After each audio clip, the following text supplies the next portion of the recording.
Hello, everyone. Thank you so much for coming tonight. Just a couple announcements before we get started. We're having our big book blast book sale fundraiser this weekend. So if you like books, come out to our Agricultural and Industrial Museum. Tomorrow night is History Center Members Night, but then Friday and Saturday is free for everybody. Books are like $1 a paperback, $2 a hardcover. So come on out. Sunday, October 2nd is our Genealogy Society program, the South Central Pennsylvania Genealogy Society. Speaker is Chip Kaufman, speaking about Indian language influences in the region. Our second Saturday speaker is Lynn Matlock Brooks, speaking on the history of dance. Our Civil War Roundtable program on October 21st is speaker is Cody Esch, talking about the Lutheran Seminary in the Battle of Gettysburg. And then our next and final Allvets for the year speaker is Gary Lehman, who was in the Air Force in Europe in the 1960s. So now I'd like to welcome Jim Meyers. Jim Meyers, who served in the Marines in Vietnam. Thank you. It's an honor to be here. I have a little poem I want to read first because it hits me right here. It is a veteran. It is the veteran, not the minister, who has given us freedom of religion. It is the veteran, not the reporter, who has given us freedom of press. It is the veteran, not the poet, who has given us freedom of speech. It is the veteran, not the campus organizer, who has given us freedom to protest. It is the veteran, not the lawyer, who has given us the right to a fair trial. It is the veteran, not the politician, who has given us the right to vote. It is the veteran who salutes the flag, who serves beneath the flag, and whose coffin is draped by the flag, who allows the protesters to burn the flag. And that last one I don't agree with, but that's just me. Well, I grew up in Dallastown, first 18 years. I now live in Newberry Township. I graduated from Dallastown High School in 1968. And I graduated from York College in 1981, business management degree. Enlisted in the Marine Corps November 29, 1968, in a delayed enlistment plan for 4 years. Left for boot camp January 2nd, 1969. I was discharged December 12, 1972. Served in Vietnam June 28, 1969 to June 16, 1970. 3rd Battalion, 5th Marines, Lima Company, 1st Marine Division, and I was a grunt, 0311. Some of the awards I got, which I'm not too happy on. Rifle Marksman Badge. Never fired a rifle until I got to boot camp, so I wasn't too good at that. Combat Action, a Good Conduct Medal, National Defense Medal, Vietnam Campaign Medal with device, Vietnam Service Medal with 1 device, and Vietnam Cross of Gallantry with palm. Worked in management for 6 years after college, but that was not for me. I wasn't a yes man. Worked at UPS for 18.5 years as a delivery driver. That's a job I love. I guess because I was out on my own. Nobody to tell me what to do. I just did what was best for my customers.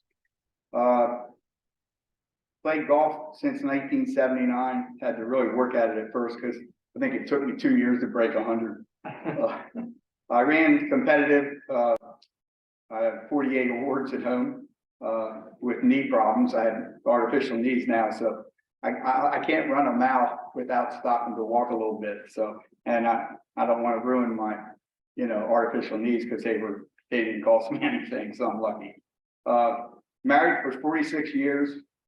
To an angel with 2 children and 4 grandchildren. Was a mentor in Veterans Treatment Court in York for 3 years and Dauphin County for 3 years. Attended group meetings at Vet Center in Harrisburg for 22 years, and I still go every Thursday. That's PTSD group, and that's all battle buddies from all the wars. We had a Korean War vet that came when he was 89. And his wife told him to go, and he went, and he said it was one of the best things he ever did, and he died about a year later. But he was a good guy. Attended a 90-day PTSD program, Peaceful Warrior at Martinsburg for 90 days, and in Lyons, New Jersey for 45 days. The Lyons, New Jersey was first, and that was 2009 to 2010, ended 2010. I'll show you the group.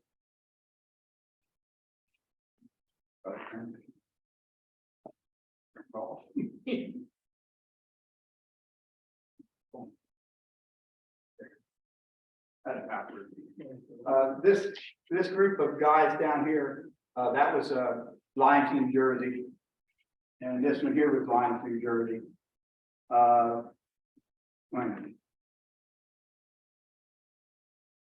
Yeah, I don't have any for Martinsburg, but Martinsburg was a good program.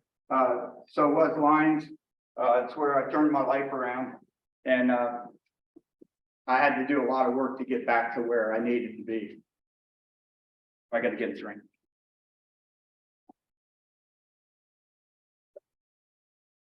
I already told you I graduated '68 from Dallastown. My grandfather was World War I Army, and I just found out Memorial Day he had a Purple Heart. He was a mail carrier for 35 years in West York. My dad was in World War II Army, and he was in the Battle of the Bulge and all kinds of other places, but he never talked about it, so I don't know too much. He talked to my older brother about it, but never talked to me. I had an uncle that was an undertaker in Dallastown, Austin Everly. He was a Marine in World War II, and he was stationed in Okinawa. I played taps at military burials conducted by my uncle while in high school. The American Legion Post 605 was right across the street from me, so I got to know a lot of veterans and a lot of good people. Enlisted in the Marine Corps November 29, 1968 on the delayed enlistment plan, left for boot camp, Paris Island on January 2nd, 1969. And I got to tell you the story. I got accepted in the Air Force. They told me, you're good to go. My scores were real low. They weren't good. But they told me I'd have to wait a year to go in. And I got kicked out of the house. I was living with my grandparents. So there was no way I was going to stay there for a whole year. So I went next door at the post office in York, second floor. And right next to the Air Force was the Marine Corps. So I went in there and asked them when I could go. And, you know, will you accept me? They said, when do you want to go? I said, how's January 1st? They said, you can go January 2nd. I said, I'll take it. So that's a weird story, but that was the truth. I left for boot camp January 2nd. I graduated from boot camp March 11th. I did pretty well. The first couple of weeks were a shock, but after that, physically I was fit. And I started to realize these DIs were messing with us, but there was a reason behind it. And I'll tell you later on what happened. I remember in AIT was after that, right after that. And that was about 3 months. I remember going with 4 to 6 hours of sleep. And I had a little trouble on the 26-mile force march with full gear. I had tonsillitis, so they took me to the hospital. I passed out. They said I didn't have any tonsils left, so couldn't do anything about it. But the sergeant we had was black, and he was like 6 foot tall. There was no way. His stride was like triple mine. So there's no way. He used to, come on, you guys. I still remember his voice, but we couldn't keep up to him, and he'd do it. He played with us.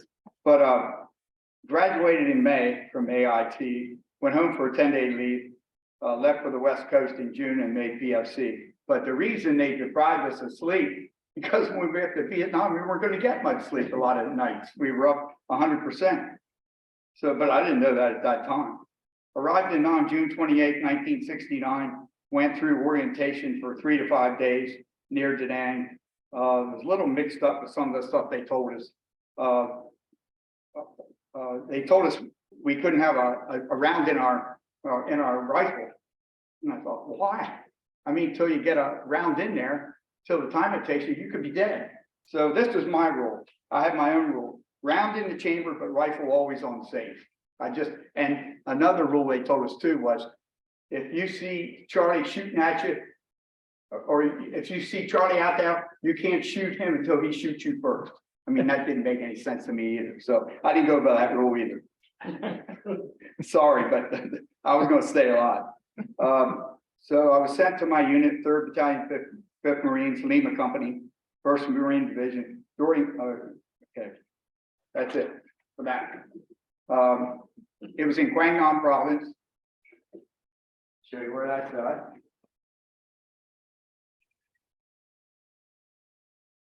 Right there, that red, orange colored circle, and that dot right there, if you can see it, that was our fair base and wall. But we patrolled and did that whole area in there. And most of it, most of the area there was called Arizona because it looked like our state, Arizona. It was flat, little tiny bushes, and Charlie everywhere. I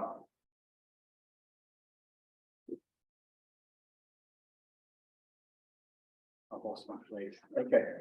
Quang Nam Province, one of the most heaviest booby trapped areas in Nam.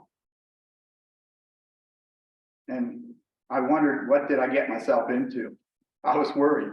June 28th, 1969 to June 17th, 1970, participated in operations against insurgent forces, RVN Operation Foresight Grove, Quang Nam Province, RVN July 1st, 1969 to July 3rd, and 1969 Durham Peak. That's where I went first to Durham Peak. I remember they put me as a point man. And I talked to an Army guy down in one of my programs. He goes, well, why did they put you at point? I said, well, I was in triple canopy. You couldn't see more than 2 or 3 feet in front of you in broad daylight because it's thick. So he understood that then, but I said, after that, I became a radio man. I was lucky. I got to carry about 120 pounds on my back. Right after I went up to Durham Peak in the operation, I found out honor man in my platoon in boot camp was killed on an ambush in my unit, in my company. And I was struck because his dad was a lieutenant colonel in the Marine Corps. This guy did everything right. I mean, you know, so that kind of worried me a little bit, but I guess that things like that happen. So I had to put it behind me. Less than 2 weeks in country, who was in my company. So he was there 2 weeks, but things like that happened. I had to retrieve, and then right after that happened, we had a CH-46 chopper come in for people going on R&R and medevac, got shot down. And this is weird, but I talked to my CO about 5 months ago. I hadn't talked to him at all in Vietnam, but he was a good leader, and I could tell just by watching him. And he told me that he told the pilots when they landed, I can't show you a picture on my phone, but there was a big cliff. They cleared an LZ, there was a big cliff, and the chopper came in, landed, and my CO said, when you leave here, and this was his 3rd tour in Vietnam, he said, stay low and go to your right. The pilot didn't listen and got shot down. Seconds later, if you ever want to look up the picture, there's a picture of a bunch of smoke on Durham Peak operation, Vietnam. Look it up and you can see there's a picture there. That was when right after the chopper got shot down. It landed about 10 clicks from where we were at. So we had to get down and get the bodies. 2 Marines for 1 body in a poncho. And the one we had kept sliding out because it was raining. So that was a long day. And the night before, I didn't sleep because we were on 100%. So my first couple of weeks in Vietnam were hell, but I made it through.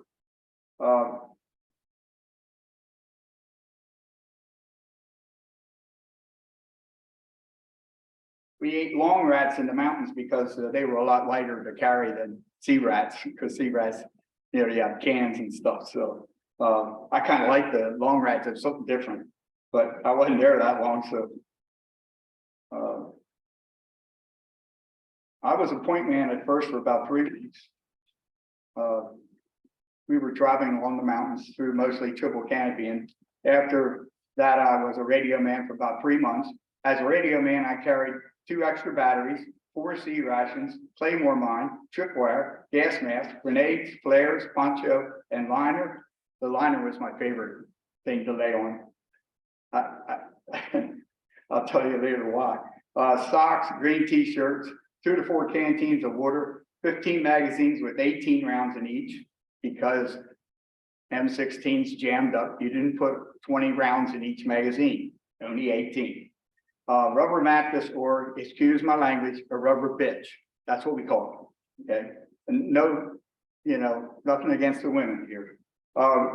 Referred to NAM as in country and the USA as back to the world.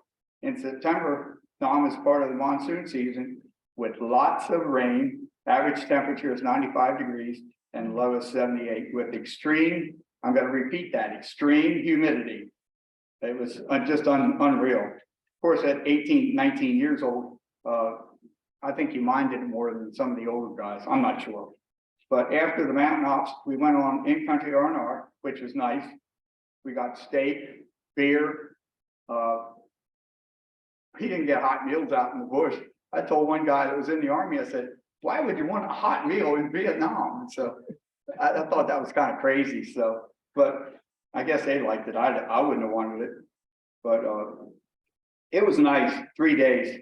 After that, we spent time in Arizona, a terrain similar to our state of Arizona, where our unit spent time searching for Charlie, the enemy. While at Arizona in August, our company was hit by mortars and rockets on August 19th, 1969.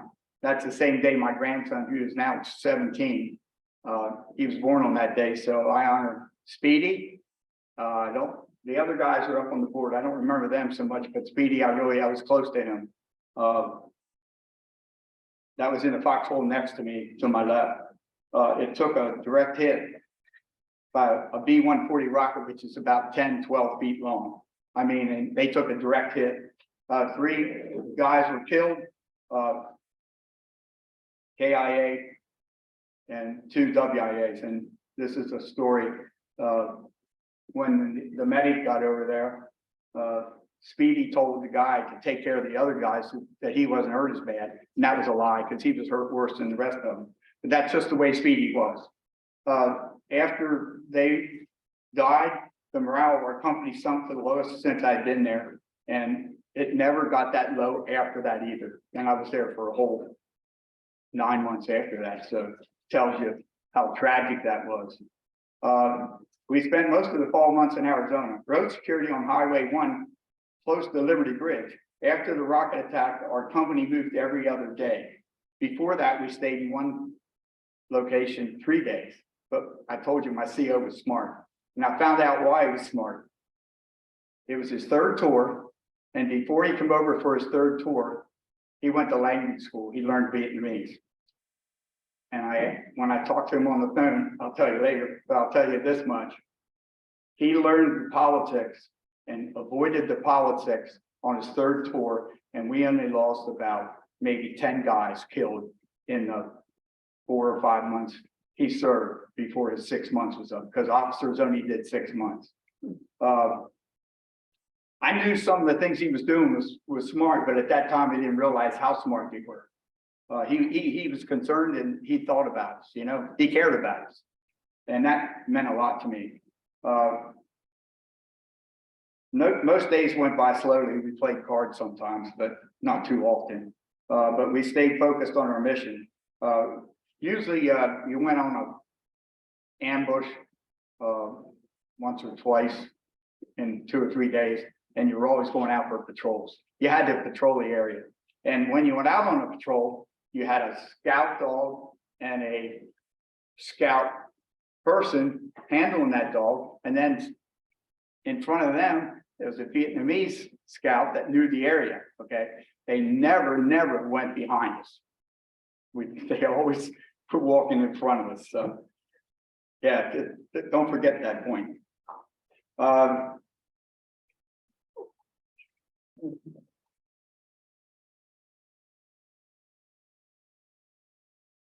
lost my place. Sometime early December, I was promoted to team leader. I needed to focus on my team as well as booby traps and Charlie. So that really meant a lot to me. I had other people I had to take care of, so I took it a lot more serious than I did before, because I had other guys that depended on me. About 1 week out of 3 months, we rotated to our home fire base and wall. And I didn't like that place. Something about being in the bush and you're out there, no formations, you know, and you're basically on your own, you know. I like that, but when we went back into the fire base, they made us, you know, go into formation, and we had to report into the tent in the morning and stuff. I didn't like that. So I guess I got a little, I don't know, arrogant, but I was over there to stay alive, and that's all I cared about, and treated my guys good. I didn't have room in my pack for a camera, so I have no pictures of my own. I didn't have room for a camera. I didn't need a camera. I needed to stay alive and take care of my guys too. You know, it was a war, even though they didn't call it that back then. It was they called it a conflict, which is a big joke, but that's beside the point. But that was not priority for me. I did carry cigs, smoked like a fiend. We returned to our fire base in Amwal. I never stayed in the bunkers. You know why? That's the first place that Charlie's going to hit. It's a target. It's a big target. I was always outside waiting for them. They were going to come in. I never sit and if they did come in, they were going to be high on opiates or heroin, and they could probably cut themselves up and they wouldn't even feel it. So you had to really be careful.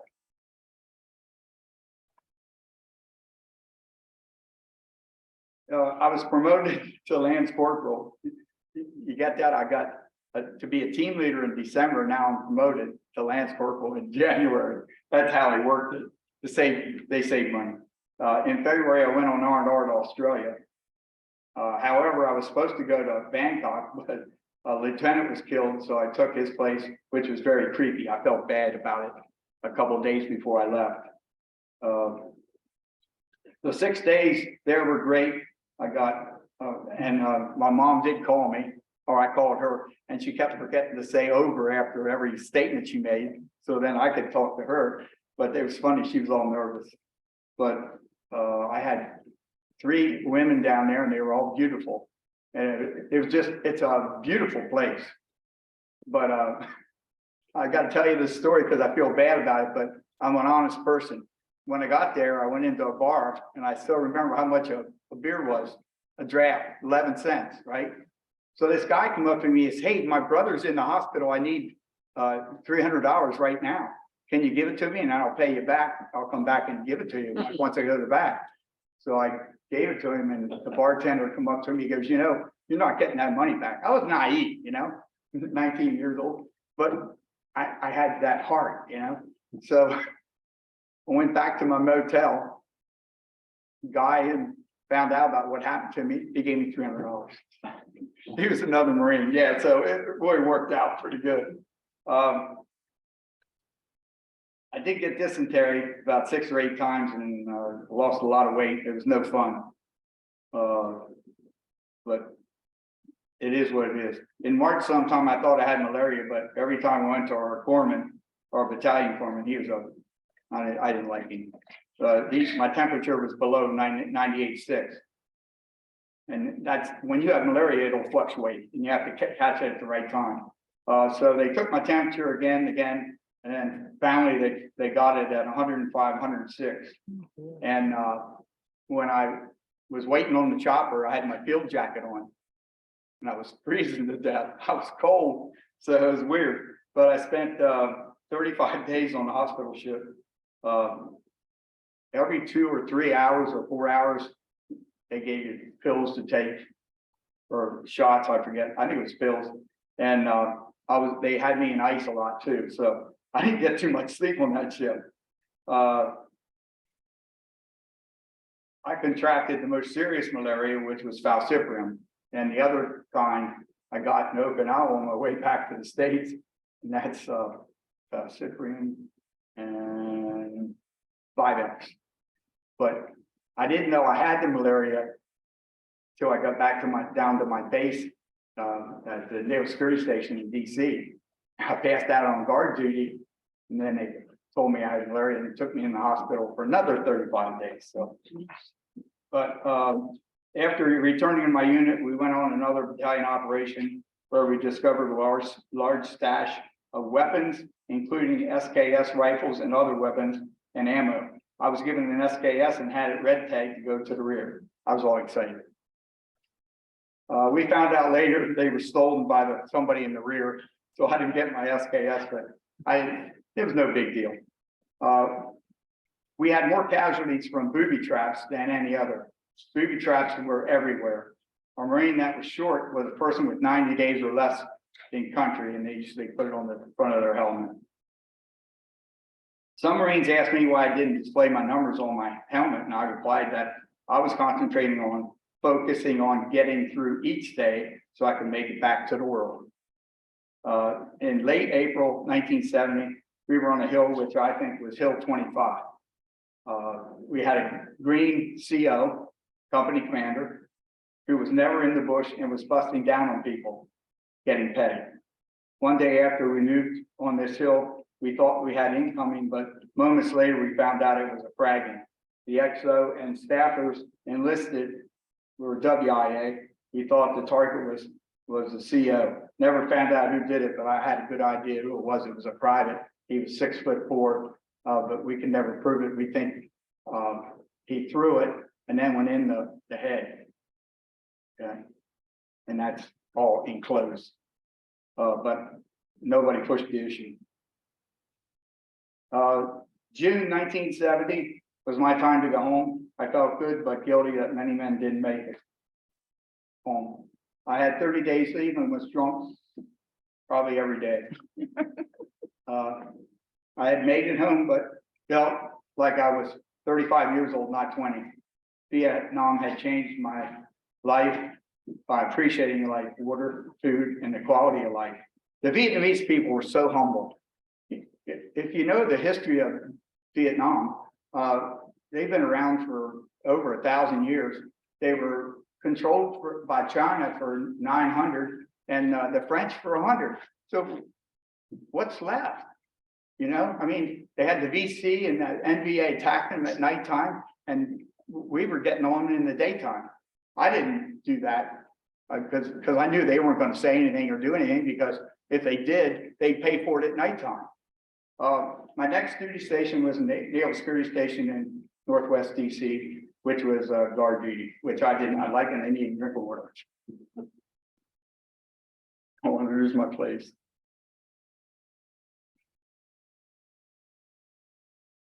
Uh-oh, I opened the wrong one.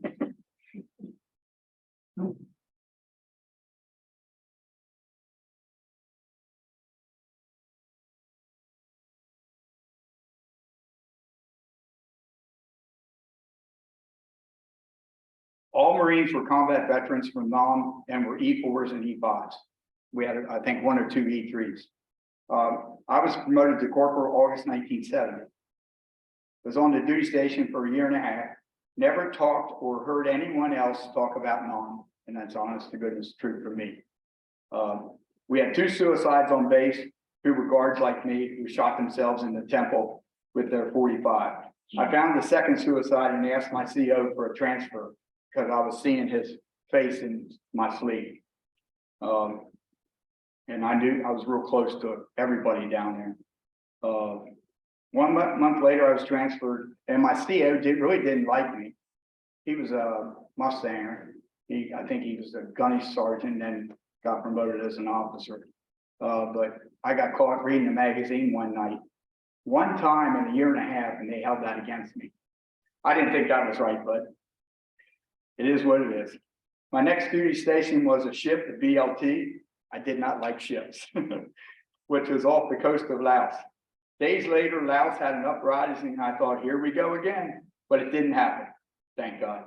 I was on the ship for 4 months, and I was bored out of my mind. Then I was given orders to report to Okinawa, and this was an emergency status because the guy that was doing all flight orders in and out of Okinawa went home with emergency leave, and he wasn't coming back. So they had to take somebody that was short. I only had like 5-6 months to go. It was for all Marines in and out of Okinawa. The Marine that left went home on emergency leave, but I mastered it in a short time. It was a long daytime job, 7 days a week, 10 to 12 to 14 hours. I only had one episode where a colonel gave me some crap about his orders, and I don't know what happened to them. They got lost. And I said, I'm sorry, sir, but we can't find your orders. Well, he says, cut another one. I said, sir, it's going to take 3 to 4 months. He walked away, and he treated me with respect every single day I saw him after that. I did some things that weren't right, but I wasn't going to take any crap from anybody. That's the way I was. On December 12, 1972, I was discharged from active duty. I went to Penn State, York for 1.5 years, and I quit. Some of the teachers I had, I couldn't understand what they were trying to teach me. They were teaching right out of the book, and I just didn't get it. I don't know. I did good in some subjects, but statistical analysis was a little out of my range for my first 1.5 years. So I did a couple jobs. BMY. I tried the Army Depot. The guy at the Legion got me a job up there, and I only lasted about 5 months. Then I started thinking about going back to school when I was at BMY, and I came home from work one night and told my wife I quit my job and I was going to school. She wasn't too happy.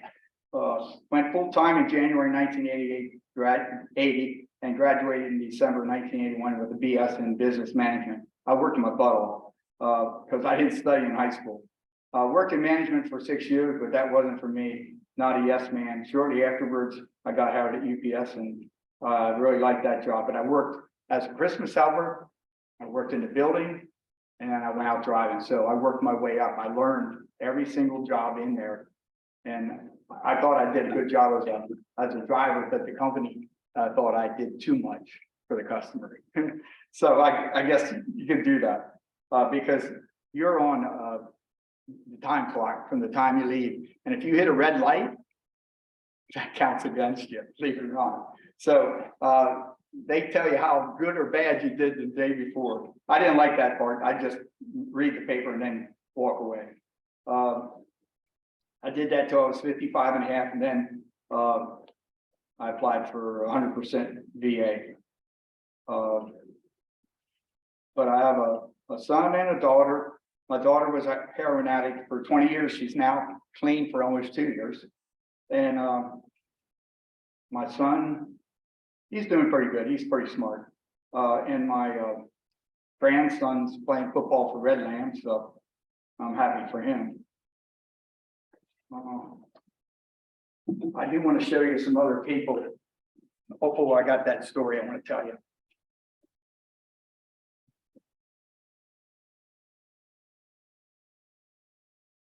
I'm sorry if I jump around sometimes. So things that go into my head. And I did work from the time I was 8 or 10 or 12. I worked for Rob Fruit Farms. Okay, he used to be a York County commissioner. You know what he paid us for to fill up a 5-gallon bucket of cherries? 50 cents. 50 cents. Today they throw him in jail. But I bought my own clothes since I was like 10 or 12. Came from a family of 6, and I also had an uncle. My dad's brother was Navy, and his brother, older brother Ed, was in the I think it was Army Air Force. My first squad leader was an American Indian who I watched and learned a lot. But he didn't talk much. He just watched him. That's what I did anyhow. My first CO was a very good leader. I knew that. His name was Captain Gomez, and somebody asked me, well, how did you find out? How'd you get a hold of him? I said, the Lima 35, they send out a newsletter every month. And I saw this name, Gomez, and I said, I wonder if that's my CO.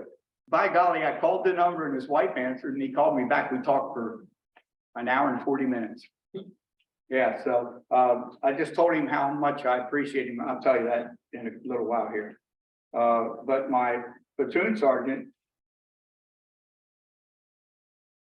Right here, Staff Sergeant Hatchett. He was like my big brother over there. And he became a sergeant major, so I knew he was smart. But he, when I had a problem or something, he'd take me to the side and talk to me and really help me. He probably saved my life more than once. This guy here, Tex, he was from Texas. That's we called him Tex, but I never saw him lose his temper the whole time he was there. That's Jim Wright. Jim Wright. You asked what his last name was? Somebody? Where are you? You asked who that tall black guy is? That's Jim Wright. He just came to me. He was what we called a shitbird, but he turned his life around. I saw him at the reunion in 2015 down in Myrtle Beach, and he's married and he's doing really well. So, but I don't think he worked much. This guy here is Speedy Gonzalez. He was the guy that was killed on that rocket attack, and I talked to his daughter. This guy here, I think his name was Sergeant Brown, but I'm not really sure because I don't have a whole lot of names. That was me before I went to Nam. That's in my backyard on Main Street in Dallas now, in the backyard. These two guys here, I know their faces, but I just didn't know their names. And the same with this guy here. But you can see right there, I think that's in Arizona. You can see the backdrop there, there's mountains back there. They're not real high, but once in a while we had to do road sweeps on Highway 1 to check for mines and booby traps. I did not like that. Most mines were not marked, so I got a little nervous when I went on them. We didn't do it often, but just enough to make it unfamiliar.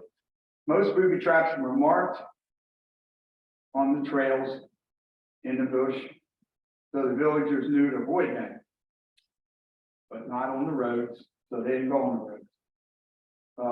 One thing I didn't like, but I did it a lot, was I cleaned that 16 constantly, because if you put too much oil on it, it sucks up all the dirt around you. So that wasn't a good thing. But the 16 wasn't a great weapon, but they were light. This is the conversation when I talked to Captain Gomez, which he got out of the Marine Corps as a major, and he went into, he became a federal investigator. So, you know, he was pretty smart.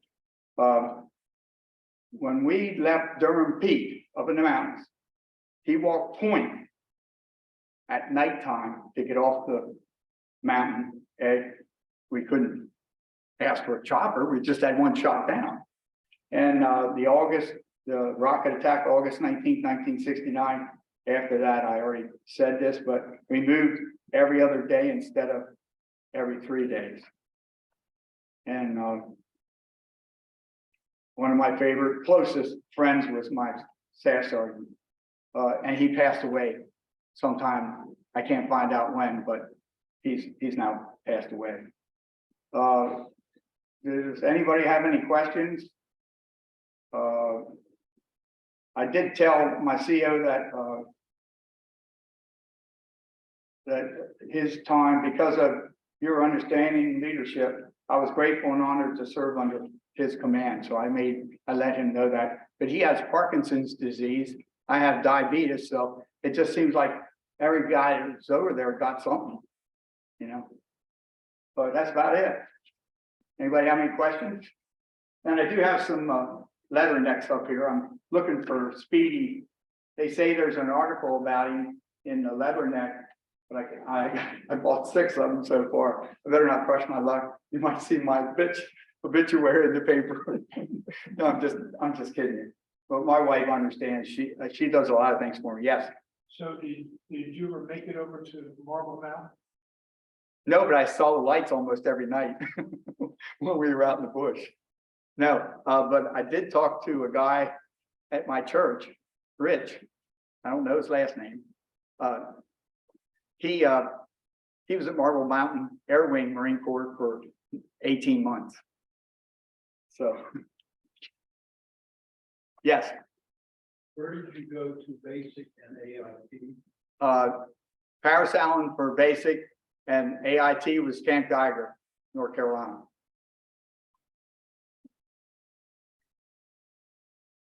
Yes. You didn't say anything about going back to Vietnam. Do you have any interest in going back to An Wall or Hoi An or? I do, but I don't know if I want to pay the price because it's probably pretty expensive. I'm not sure. I do know that a guy that I was in the Golden Age games with, for Miller, we saw him when we were over at the Garden Spot. Mhm. He was in Golden Age games with me. He was in the Marine Corps. He was Purple Heart. He got hit pretty bad. I would, if, I don't know, if somebody'd sponsor me, if I could get a cheap trip over there, but how are you gonna do that? You know? Do you know anybody that could? No, Oh, man. I do, and then I don't. Because 53 years, I'm thinking things aren't gonna look the same. I've heard that most of the little villages have electricity now, so none of them did back then. So I don't know. Yeah, I probably would. Yes. A lot of veterans that are in theater came back home, didn't get a good reception. What was yours like? Wasn't good. I have a matter of fact, the Legion was right across the street from me. And they did not treat me good. And the VFW didn't either. Matter of fact, I was on the board of directors of the VFW for 3 years in the late 70s to get some things done. I was in school then, and the guy that got me to do that, Ron Wise, he owns a car dealership, not dealership, but he's a mechanic, and he fixes cars and stuff in Manchester. And I've known him, well, I've known him for all these years, you know. I stopped by him and said hi to him about a month ago, and he's doing pretty good. But I'm putting that in the past, you know. But the one that I do like is the I can't think. It's American Legion, VFW. Allvets? No, it's the one on right near Rite Aid, where Rite Aid used to be, on that road there. It's on the right-hand side. GAV, Huh? GAV. Yeah, that's it, DAV, yeah. Yeah, I like them because when I was a mentor, I dealt with my mentees, and they really helped me out get their benefits. But I did have a paper over there. Anybody that wants the benefits from the new stuff, it's over there. Yeah. What years were you in the Veterans Treatment Corps? The what? What year were you with the Treatment Corps? Geez. Barry Shep was still, Still, okay, he before my was time. fantastic. Well, Barry Shep organized my uncle's 60th anniversary from graduating high school. And my uncle had the most respect for Barry, and I like Barry. He was my coordinator for about 2 years. Once he left, went downhill, and he had 4 people took his place.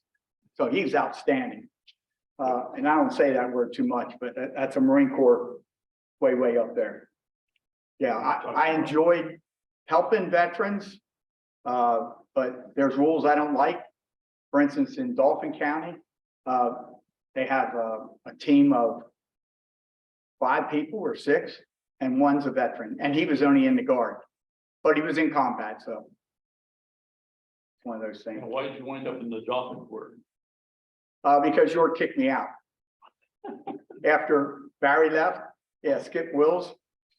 Yeah, he fired me because I asked the woman that was like, she was, I don't know what they call them, but she wasn't even a veteran. But I went to the prison to get some information, and she goes, "You can't do that." I said, "That's public information. You can't tell me that."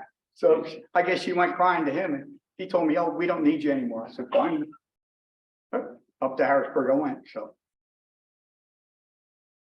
You did notice the differences in how they run the courts.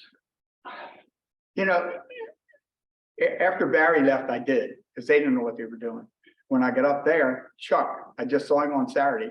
He's the coordinator up there. He's a good guy, but he had to fire me because I was trying to help my mentee.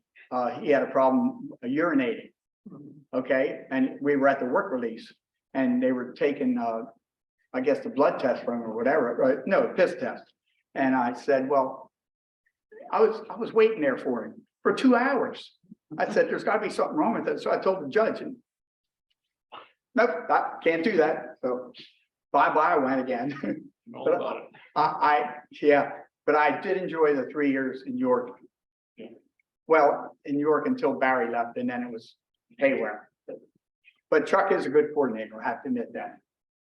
But I take things to another level with mentees that hardly any of these other people do. So I'm a Marine, and when I go into something, it's all or nothing. Just the way I am. Are you Tom Dar? You? Me? No. Oh, okay. You look like you, the guy I knew from high school. Jim, Yes. Oh, yes. I have a quick one. See if you can answer this. Why did the Marines over in Okinawa have fighting parties amongst themselves, beating the crap out of them? I was over there then. Well, Yeah, when they had the I was racial there riot. too. Yeah. So I'm just curious, what's your reasoning why they did it, other than being Marines? No, it was racial. No. This Oh, when is, I was there, it was. no, this was just the Marines having fun. They said that's how we stay in What shape. year was that? 73, Oh, see, I was there in 72, but well, 72, 73. yeah, I didn't get involved in it because I was working all the time, you know, with the flight orders and Well, stuff. I just figured as a Marine, you might have an answer. for It that. was, as far as I remember, it was whites and blacks. No, it was just Marines on Marines. Well, I'll tell you a little story. When there was a line, okay, you were waiting in chow line or something, and a brother would try to go in the front of the line, we didn't let him. No, that was not even in Yeah. Chow Hall. Yeah. This was downtown Okinawa. Oh, that was civilian. Oh, No, these were Marines, not Yeah. civilians. I know that, but I'm saying it was in town. Yeah. This stuff the riots that happened when I was there was on base. Oh, yeah, no, this That was on, yeah, that was on this base. was Marines downtown drinking, having fun and beating the crap out of each other. And I had to ask, and they said that's how we stay in shape. That's crazy. But, yeah, that's why they got in trouble, because they were drunk. I thought maybe another you Marine a might have a nurse? different answer, you know. Were you a nurse? No, Oh. What were you in the Army? Air Force. Air Force. Oh, I'm sorry. Not too proud. I almost got in there. But, anything else? Where were you on Okinawa? What camp?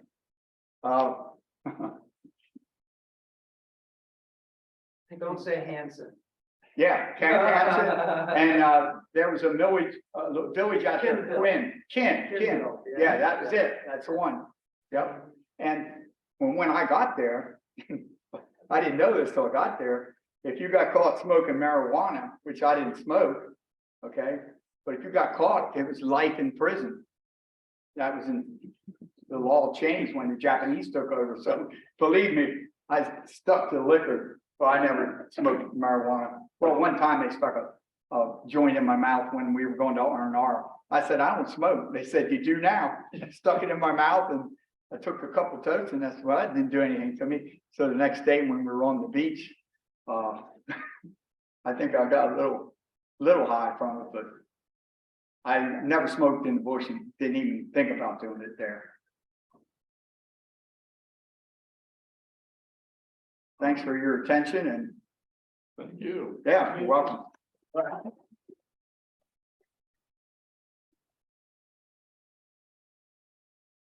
Yeah, I stayed away from the towns out there. I would probably would have got killed.